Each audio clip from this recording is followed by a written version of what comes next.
Οι άνεργοι είναι αποκλεισμένοι, λείπει η κυβέρνηση. Και ξέρετε γιατί λείπει η κυβέρνηση? Γιατί με αυτόν τον τρόπο θέλει να δείξει το πόσο νοιάζεται για αυτή την περιφέρεια της Δυτικής Μακεδονίας.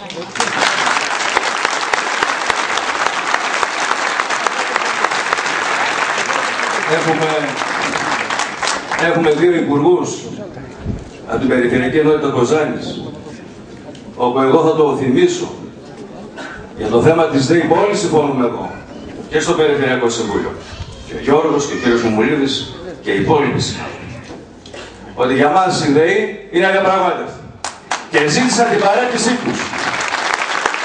Προς στιγμή νόμιζα ότι επειδή δεν τους είδα εδώ ότι παρετήθηκαν, αλλά μάλλον είναι εδώ για να κάνουν άλλες δουλειές και υποχρεώσεις. Λοιπόν, δεν ξεκινάμε καλά.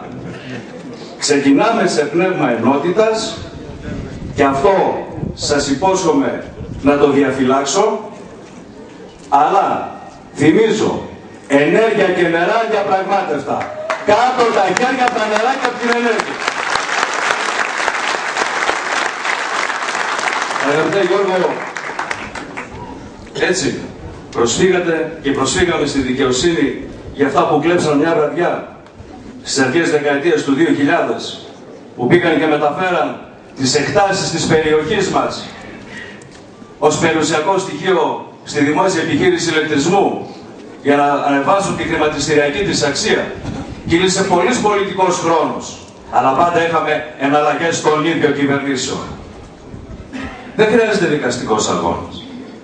Χρειάζεται αυτοί που κυβερνούν και είναι της Νέας Δημοκρατίας και του ΠΑΣΟΚ ή του ΠΑΣΟΚ και της Νέας Δημοκρατίας να καταλάβουν το έγκλημα που έχουν διαπράξει στην περιοχή και να αφήσουν τις υποκρισίες και τις κολοτούπες.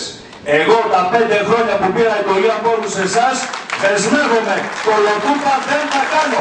Γι' αυτό είπα, για πριν ακόμη αναλάβω τα καθήκοντά μου, στην Κολομαρίδα, γιατί δεσμεύτηκα απέναντί σας.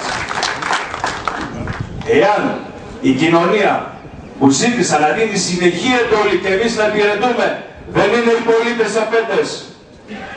Δεν θα είναι οι πέτες οι πολίτες. Και αυτό το μήνυμα να το πάρουν πρώτα οι υπηρεσιακοί παράγοντες, τους οποίους εγώ τους θεωρώ δημόσιους λειτουργούς πέρα από τις όποιες παθογένειες. Η σημερινή κυβέρνηση του ΠΑΣΟΚ και της Νέας Δημοκρατίας, που αυτοί άδρωσαν αυτό το γραφειοκρατικό σύστημα, τους θεωρεί λαμόγια και τους περνά από αξιολόγηση και τους απεινώνει. Αυτοί που κυβερνούν σήμερα έχουν μένος απέναντι σε αυτούς τους λειτουργούς, μένος απέναντι στους εκπαιδευτικούς που παίρνουν τον καθηγητή από την Κοζάνη και τον πάνε στην Κρήτη και τον κριτικό τον φέρνουν στην Κοζάνη.